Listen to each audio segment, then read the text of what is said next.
What's up, guys? This is the last car show of the year. I put the 4Runner in. That's what it came with originally.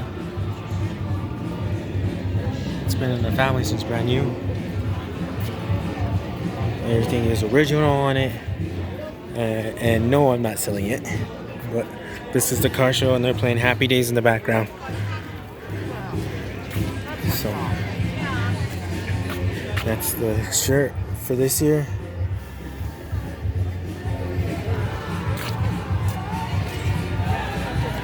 And then this is what I have in the back. So yeah, it's a great turnout.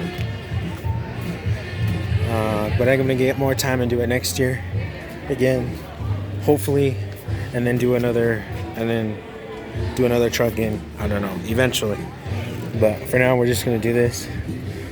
So I hope you enjoy this little short video, and like, comment, subscribe, all that good stuff, and stay tuned for more.